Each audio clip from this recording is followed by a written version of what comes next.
여러분, 세상에서 가장 신비로운 것이 생명입니다. 생명이 가장 신비합니다. 꽃이 아무리 예쁘고 향기가 나도 그 줄기에서 잘려서 꽃병에 꽂힌 그 꽃은 서서히 죽어가는 것입니다. 반면에 씨앗이 아무리 볼품이 없고 말라 비틀어졌어도 그걸 땅에 심고 물을 주면 반드시 싹이 나고 줄기가 되고 꽃이 피고 열매가 맺히는 것입니다. 생명은, 씨앗은 생명이기 때문에 그래요. 성경은 생명의 책이고 하나님은 모든 생명의 근원이십니다. 태초에 하나님이 천지를 창조하셨고 하나님으로부터 모든 만물이 시작됐어요. 그 창조에 하나님께서 인간의 몸을 입고 생명의 씨앗으로 이 땅에 오신 분을 우리는 예수 그리스도라고 믿습니다. 예수님은 길이요 진리요 생명이세요. 따라합시다. 예수님이 생명입니다. 예수님이 생명이에요. 영원한 생명이에요. 요한복음 1장 1절 이하의 말씀을 보면 예수님을 다음과 같이 소개하고 있습니다. 같이 한번 말씀을 읽겠습니다. 시작. 태초에 말씀이 계시니라. 이 말씀이 하나님과 함께 계셨으니 이 말씀은 곧 하나님이시니라. 그가 태초에 하나님과 함께 계셨고 만물이 그로 말미암아 지은 바 되었으니 지은 것이 하나도 그가 없이는 된 것이 없느니라. 여기서 그는 누구를 말해요? 예수 그리스도를 말해요. 그가 하나님이셨고 만물이 예수님으로 말미암아 지어졌고 지은 것이 하나도 예수님 없이 된 것이 없다. 그분이 생명이고 그분이 이 땅에 오신 것입니다. 이러한 예수님을 믿는 것을 우리는 예수님을 영접했다고 말해요. 영접했다고 하는 것은 예수님의 생명이 우리에게 접붙여졌다는 거예요.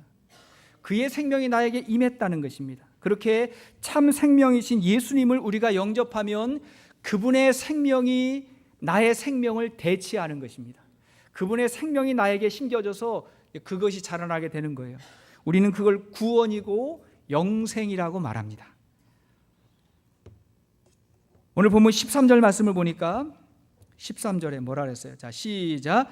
내가 하나님의 아들의 이름을 믿는 너희에게 이것을 쓰는 것은 너희로 하여금 너희에게 영생이 있음을 알게 하려 하심이라. 너희에게 영생이, 성경 전체의 주제가 뭐냐면 우리에게 영생이 있음을 알게 하려 하는 것입니다. 여러분, 예수를 믿으면 영생을 얻습니다. 믿습니까? 예수를 믿으면 영생을 얻어요. 여러분, 예수를 믿는데 그분께서 친히 말씀하시는 영생을 믿지 않으면 예수를 믿지 않는 것입니다. 어떤 사람은 예수님을 도덕적이고 윤리적으로만 생각하려고 그래요. 그래서 착하게 살기 위해서, 바르게 살기 위해서 예수님 믿는다. 근데 예수님이 영생을 믿지 않아요. 어떤 사람은 예수님을 복 주시는 분으로만 생각을 해요. 그전에는 미신을 섬기고 우상을 믿었는데 이제 그 대상을 예수님으로만 바꿨어요. 그것만 생각하는 거예요. 그러나 진정으로 예수를 잘 믿는 것은 예수를 통해서 구원을 얻고 영생을 얻는 것입니다. 이 영생은 당장 우리 눈에 보이는 게 아니에요. 미래의 일이고 영적인 일이기 때문에 당장 우리 눈에 보이는 것은 아니지만, 그러나 우리 믿음의 힘과 지혜와 능력이 여기서부터 시작되는 것입니다. 이 구원과 영생으로부터 시작되는 거예요. 자, 그렇다면 영생을 얻은 자들은 어떠한 삶을 살아갈까요? 자, 첫째로 우리 인생의 관점이 달라집니다. 인생에 대한 평가가 달라져요. 여러분, 조삼모사라고 하는 그 사자성어를 이미 아실 것입니다. 조삼모사라는 말이 있어요. 중국 송나라 때 저공이라고 하는 사람의 집에 원숭이가 많았어요. 이 사람이 원숭이를 너무 좋아해가지고 원숭이하고 한 식구처럼 살고 원숭이하고 이렇게 교통할 수 있는, 교제할 수 있는 그런 단계까지 됐다는 거예요. 근데 원숭이가 너무 많아지니까 먹일 음식이 모자라는 거예요. 가족들하고 같이 먹는데 음식이 모자랐어요. 원숭이에게 도토리를 줬었는데 이걸 줄여야 됐어요. 그래서 그 원숭이를 설득하기 위해서 이렇게 말했어요. 우리가 먹을 음식을 좀 줄여야 되는데 이제부터는 아침에 도토리 3개와 저녁에 4개를 줄 거다. 7개잖아요. 7개 준다고 말 않고 많이 줄였어요. 7개 준다고 말 않고 아침에 3개, 저녁에 4개 주겠다 이렇게 이야기했어요. 그래서 원숭이들이 너무 적다고 막 화를 내는 거예요. 화를 내고 너무 적다고 그래요. 그러자 말을 이렇게 바꿨어요. 그러면 아침에 4개를 주고 저녁에 3개를 주겠다 이렇게 말하니까 원숭이들이 너무 좋아하는 거예요. 줄어든 건 생각지도 않고 뭐 아침 저녁만 좀 바꿨는데 사실은 똑같은 거잖아요. 아침에 4개를 먹고 저녁에 3개를 먹으나 아침에 3개를 먹고 저녁에 4개를 먹으나 같은 건데 원숭이는 그걸 판단하지 못하고 지금 당장 조금 더 일찍 주면 좋다 그러는 거예요. 원숭이 수준의 두뇌인 것입니다. 여러분, 우리가 세상을 살면서 당장은 거짓이 통하고 정직한 것이 미련해 보일 수 있어요. 남을 속이고 자기 욕심을 채우는 사람이 조금 더 잘 되는 것처럼 보일 수 있어요. 그러나 우리는 정직한 자의 형통을 믿습니다. 믿음의 사람은 진실하고 정직하게 살아가는 거예요. 그렇게 거짓과 죄로 인해서 쌓아 올린 그 인생은 모래 위에 지은 집과 같다고 이야기하잖아요. 한순간에 무너져요. 다 무너져요. 제가 최근에 그 옥시라고 하는 한국의 회사 이야기 종종 했는데 거의 지금 망하고 있는 것 같아요. 지금 그렇게 돼버리는 것 같아요. 한국에 있는 모든 그 마켓이나 백화점에서 제품을 다 빼고 미국의 마켓에서 다 뺐다 그러더라고요. 굉장한 위기죠. 조금 더 이득을 얻으려고 하다가.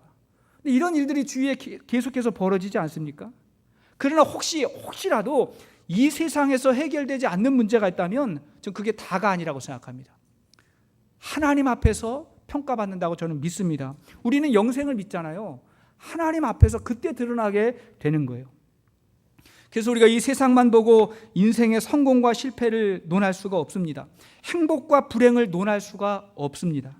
우리가 영생을 얻었고 영생을 믿으면 세상을 바라보는 관점과 기준이 달라지는 거예요. 영생을 얻은 자, 하나님 안에서 살아가는 자가 가장 큰 축복인 줄로 믿습니다. 자, 두 번째, 그렇게 영생을 얻은 사람은, 영생 안에 있는 사람은 기도의 삶을 살아갑니다. 자, 기도의 삶을 살아가요. 자, 오늘 본문 14절 말씀을 보십시오.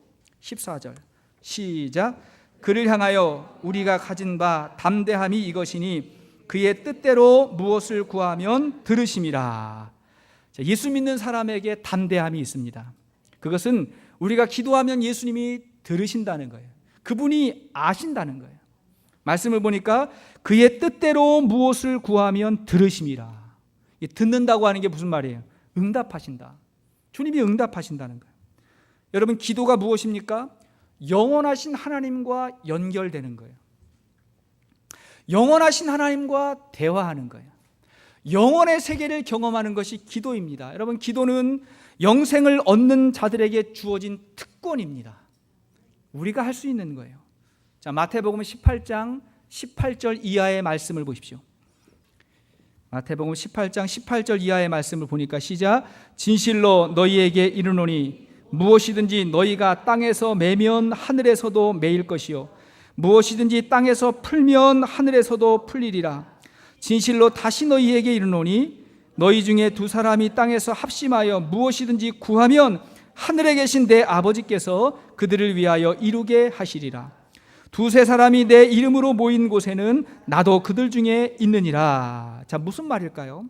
자, 우리가 먼저 땅에서 풀어야 하늘에서도 풀고 땅에서 매면 하늘에서도 맨다 그랬어요.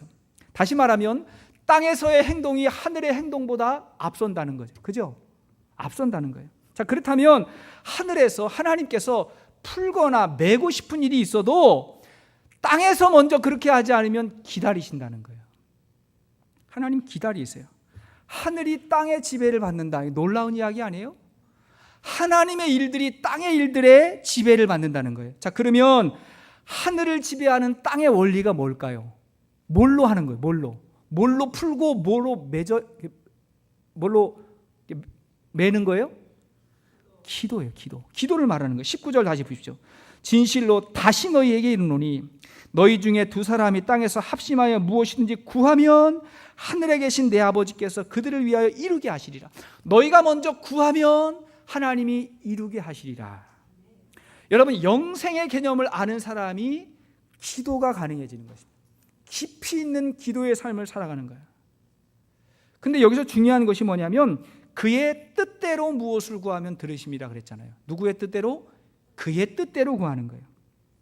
기도는 내 뜻을 하나님에게 통보하는 것이 아닙니다. 내 계획을 일방적으로 하나님께 드리는 것이 아닙니다. 하나님을 마법사나 어떤 요정으로 생각하는 것이 아니라 진정한 기도는 하나님이 메고자 하는 것을 나의 기도로 메고 하나님이 풀고자 하는 것을 나의 기도로 풀어가는 거예요. 하나님이 하시고자 하는 일들을 나의 기도로 말미암아 먼저 해나가는 거예요. 그러면 하나님께서 그 위에 은혜를 부어 주시는 것입니다. 여러분 믿습니까? 그러면서 하나님의 뜻을 이루어가는 거예요. 우리 중에 기도 한두 번 안 해본 분이 어디 있겠어요? 기도하잖아요. 근데 한두 번 하고 얼마나 됐나, 얼마나 이루어졌나 생각하는 그 정도 수준이 아니라 여러분 기도가 우리의 삶이 돼야 돼요. 따라합시다. 기도가 삶입니다. 그리고 우리의 삶이 기도가 돼야 되는 거예요. 그게 영생을 얻은 자의 기도인 것입니다. 우리 예수님께서 기도를 가르쳐 주실 때 주기도라고 하죠. 주기도. 뭐라 그랬어요? 뜻이 하늘에서와 같이 땅에서도 이루어지게 하소서. 하나님의 뜻이 이루어지게 하소서. 그분이 십자가 지실 때 어떻게 기도했습니까? 어떻게 기도했어요? 나의 원대로 마시고 아버지의 원대로 하옵소서. 이것이 하나님의 뜻을 이루어가는 기도였어요. 그리고 그렇게 되었어요. 이루어갔어요. 다윗이 고난 가운데 광야에서 참 많은 기도를 했어요. 다윗의 기도가 시편에 많이 기록이 되어 있습니다. 여러 가지 기도가 있는데 그 기도를 분석해 보면 다윗의 기도는 광야에서 하나님 이 고난에서 빨리 벗어나게 해주세요 라고도 기도했지만 더 많은 기도는 뭐냐면 이 고난 속에서 내가 무엇을 깨달아야 할까요? 하나님의 뜻이 어디에 있습니까? 하는 기도가 훨씬 많아요. 훨씬 많아요. 그렇게 기도했기 때문에 만약에 여러분 다윗이 고난을 벗어나는 것만이 목적이었다면 다윗이 사울을 죽일 수 있는 기회가 있었죠. 두세 차례 죽일 수 있는 기회가 있었는데 안 죽였어요. 고난을 벗어나게만 해달라고 기도했다면 사울이 딱 눈앞에 보였을 때 이거 기도 응답이다 하고 사울을 죽였을 거예요. 지금 고난의 원인이 사울이니까 죽였을 건데 그렇게 하지 않고 살려준 이유가 무엇입니까? 왜 그랬어요? 다윗은 기도하면서 이 고난 가운데 하나님의 뜻이 무엇입니까? 내가 어떻게 하면 하나님의 뜻을 이룰 수 있겠습니까? 하고 그렇게 기도했으니까 사울을 죽일 기회가 있음에도 불구하고 살려준 거예요. 그러면서 하나님의 뜻을 찾아간 거예요. 더 먼 곳을 더 귀한 삶으로 다윗이 나갔던 것입니다. 이렇게 하나님의 뜻을 찾아서 기도하는 사람의 확신이 있어요. 모든 기도는 응답받는다는 거예요. 자, 15절 말씀 보십시오. 15절 시작. 우리가 무엇이든지 구하는 바를 들으시는 줄을 안즉 우리가 그에게 구한 그것을 얻은 줄을 또한 아느니라. 뭐라 했어요? 우리가 그에게 구한 그것을 얻은 줄을 아느니라. 얻게 될 줄을 안다 그게 아니에요. 얻은 줄을 안다. 이게 뭐예요? 확신이에요. 이미 얻었다는 거예요. 기도하면 이미 얻었다고 하는 믿음이 있다는 거예요. 이게 확신이에요. 미래에 다가올 기쁨을 현재로 앞당기는 기쁨. 그렇게 될 거라고 믿고 지금 기뻐하고 지금 감사하는 그 믿음이 어디에서 생긴다는 거예요? 기도하면서 경험하게 된다는 것입니다.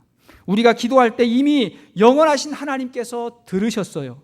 하나님이 매기 시작하셨고 하나님이 풀기 시작하셨어요. 하나님의 시각으로 이미 응답되었습니다. 여러분 믿습니까? 하나님의 시간으로 이미 응답되었어요. 그러므로 기도하는 사람의 고백은 뭐냐면 하나님은 내가 기도하신 것 다 응답해 주셨다. 그런 고백이에요. 하나님 내가 기도하신 것 다 응답해 주셨다. 이렇게 고백하는 분들이 많아요. 우리 교회도 많아요. 사실은 우리 어머님께서 늘 그런 이야기 하셨어요. 하나님은 내가 기도한 건 모든 거 다 응답해 주셨다. 그런 이야기를 자주 하셨는데 사실 어릴 적엔 제가 잘 이해가 안 됐어요. 제가 신앙생활이 뭔지 기도가 뭔지 잘 몰랐기 때문에 어머니 그렇게 말씀하시면 제가 잘 이해가 안 되면서 속으로 그랬어요. 우리 집은 큰 집도 아니고 우리 집에 자동차도 없고 제가 필요한 거 어머님 다 해주시지도 못하면서 넉넉하지도 못하면서 하나님 다 응답해 주셨다고 말하는 게 제가 잘 이해가 되지를 않았어요. 근데 지금은 알아요. 지금은 다 이해가 돼요. 기도가 뭔지를 알았어요. 첫째, 그분은 자신이 감당할 수 없는 것을 구하지 않았어요. 허황된 것을 하나님께 구하지 않았어요. 둘째, 그분은 인생의 어려움과 장애물을 겪을 때마다 기도하며 이기셨어요. 지금 있는 이 어려움, 지금 있는 이 고난을 기도하면서 이겨가셨다는 거예요. 셋째, 그분의 기도는 하나님 안에서의 삶이었어요. 살아가면서 하나님과 같이 살면서 그렇게 기도하셨던 거예요. 사랑하는 여러분, 우리 모두의 고백이 내가 기도하면 하나님께서 들어주신다, 이루신다고 확신할 수 있기를 바랍니다. 또 그렇게 기도하셔야 돼요. 우리가 확신을 가지고 기도해야 돼요. 세 번째, 그렇게 기도하는 사람은 죄에서 돌이키는 삶을 살아갑니다. 자, 기도하는 사람은 죄에서 돌이키는 삶을 살아가요. 자, 16절을 보니까 아주 의미 있는 말씀이 나옵니다. 16절 시작. 누구든지 형제가 사망에 이르지 아니하는 죄에 범하는 것을 보거든 구하라. 그리하면 사망에 이르지 아니하는 범죄자들을 위하여 그에게 생명을 주시리라. 사망에 이르는 죄가 있으니 이에 관하여 나는 구하라 하지 않노라. 자, 여기 기도를 말씀하면서 뭐라 그랬어요? 누구든지 형제가 사망에 이르지 아니하는 죄에 범하는 것을 보거든 구하라. 구하라는 게 뭐예요? 기도하라는 거죠. 기도하라는 거예요. 기도에 대해서 이야기하면서 죄 지은 자들을 위한 중보의 기도를 말씀하셨어요. 그런데 조건이 있어요. 조건이 뭐냐면 사망에 이르지 아니하는 죄를 지은 사람들을 위해서 기도하라는 거예요. 죄를 짓지만 그 죄로 인해서 사망까지 이르는 그런 죄는 아니다. 그들을 위해서 기도하라는 거예요. 자, 그렇다면 반대로 생각을 한다면 어떤 죄는 사망에 이르는 죄가 있다는 거죠. 사망에 이르는 죄가 있다는 거예요. 16절 하반절 말씀에 뭐라 했어요? 16절 하반절에 보니까 사망에 이르는 죄가 있으니 이에 관하여 나는 구하라 하지 않노라. 그러니까 사망에 이르는 죄, 그 죄로 지금 기도하라고 말하는 게 아니라는 거예요. 그런 기도를 말하는 게 아니라는 거예요. 여러분, 여기서 우리는 굉장히 놀라운 사실을 발견하게 되는 거예요. 예수님의 십자가의 피는 세상 모든 사람을 사망에서 생명으로 옮기는 줄로 믿습니다. 십자가의 피잖아요. 예수님에게 용서받지 못할 죄인이 없어요. 모든 사람을 주님은 다 용서해 주실 수가 있어요. 근데 이 말씀만 놓고 보면 예수님에게도 용서받지 못할 죄가 있다는 거예요. 그리고 아무리 그를 위해서 기도해도 사망에 이를 수밖에 없다는 거예요. 여러분, 얼마나 놀라운 말입니까? 그런 죄가 있다는 거예요. 그럼 그런 죄가 어떤 죄일까요? 주님께 용서받지 못하는 죄가 있어요. 그 죄가 마태복음 12장 32절에 나와 있습니다. 마태복음 12장 32절 시작. 또 누구든지 말로 인자를 거역하면 사하심을 얻되 누구든지 말로 성령을 거역하면 이 세상과 오는 세상에서도 사하심을 얻지 못하리라. 여기 보세요. 이 세상과 오는 세상에서도 용서함을 받지 못한다는 거예요. 어떤 죄가? 성령을 거역한다. 성령 거역죄. 옛날 버전으로 하면 성령 회방죄라 했어요. 성령을 회방하는 죄는 용서하지 못한다. 그럼 그게 무슨 죄일까요? 무슨 죄일까요? 잘 이해해야 돼요. 잘 이해하지 못하면 우리가 괜히 쓸데없이 두려워하기도 하고 정죄하기도 하고 그러거든요. 성령 회방죄가 뭐예요? 우리가 예수 믿기 이전에 예수 믿는 사람 핍박하고 교회를 핍박하고 한 게 성령 회방죄인가요? 그렇진 않아요. 사도 바울 같은 경우에는 그렇게 했지만 구원받고 크게 쓰임 받았잖아요. 성령이 우리 마음 가운데 끊임없이 감동을 주시는데 너 이렇게 순종했으면 좋겠다. 너 이렇게 예배했으면 좋겠다. 그 사람 전도했으면 좋겠다. 이렇게 헌신해야지라고 끊임없이 감동을 주시는데 그거 해야죠. 그거 하지 않는 게 성령 회방죄인가요? 그렇진 않아요. 해야 된다고 생각하는 건 믿음이 있다는 거예요. 근데 그분은 믿음이 좀 부족한 거지 성령을 회방한 건 아니에요.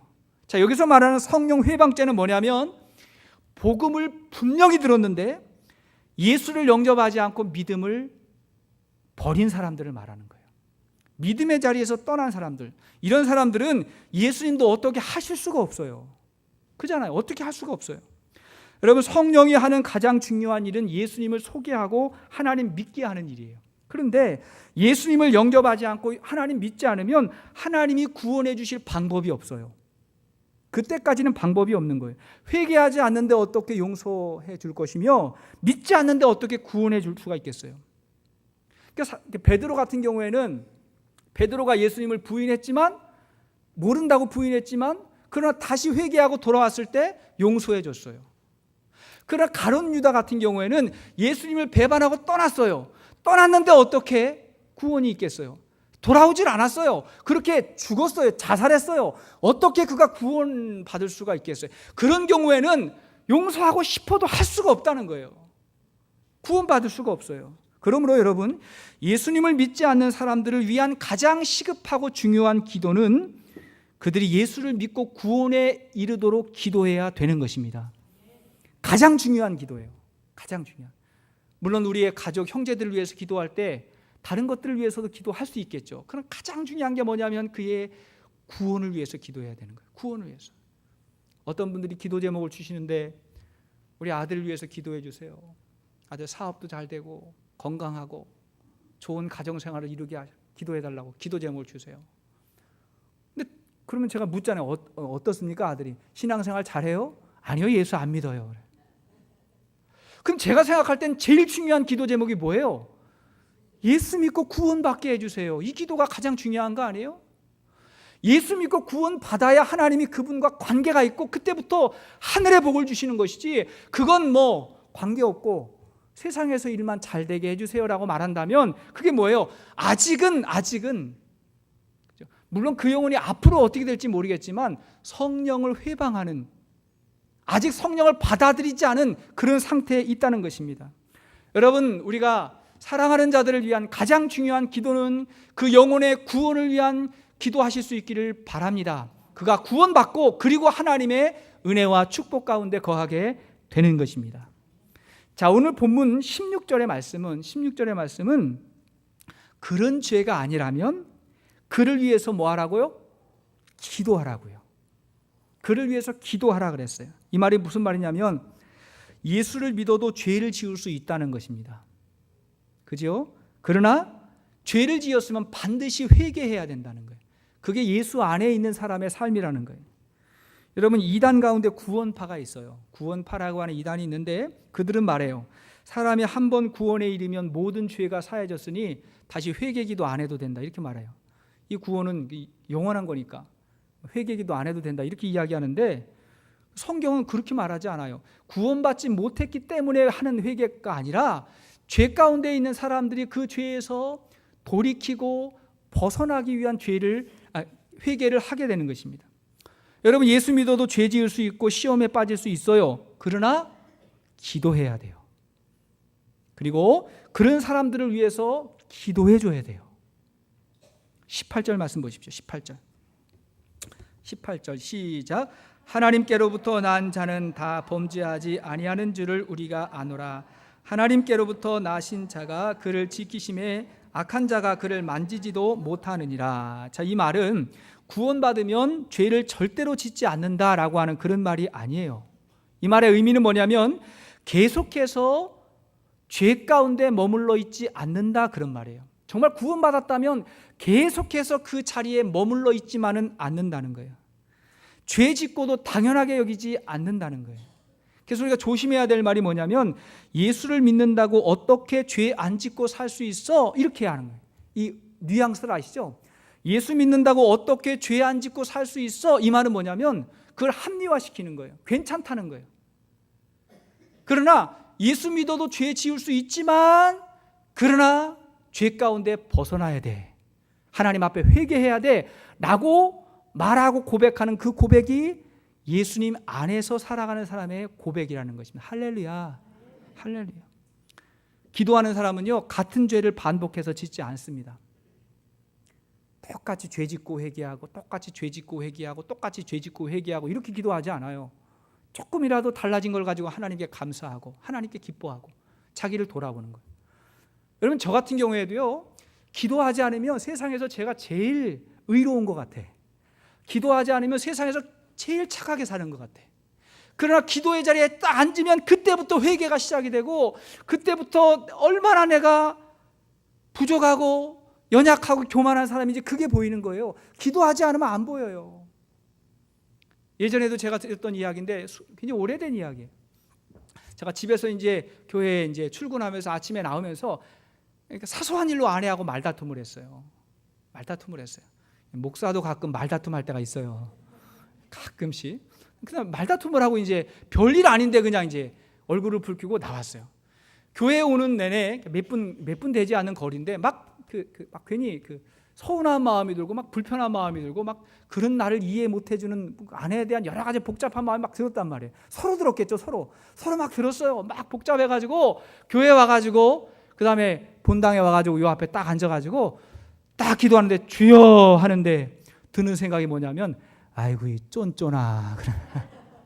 하나님이 주시는 마음이 뭐냐, 아이고 이 쫀쫀아, 그걸 가지고 그래 화가 나냐? 그거 이해가 안 돼?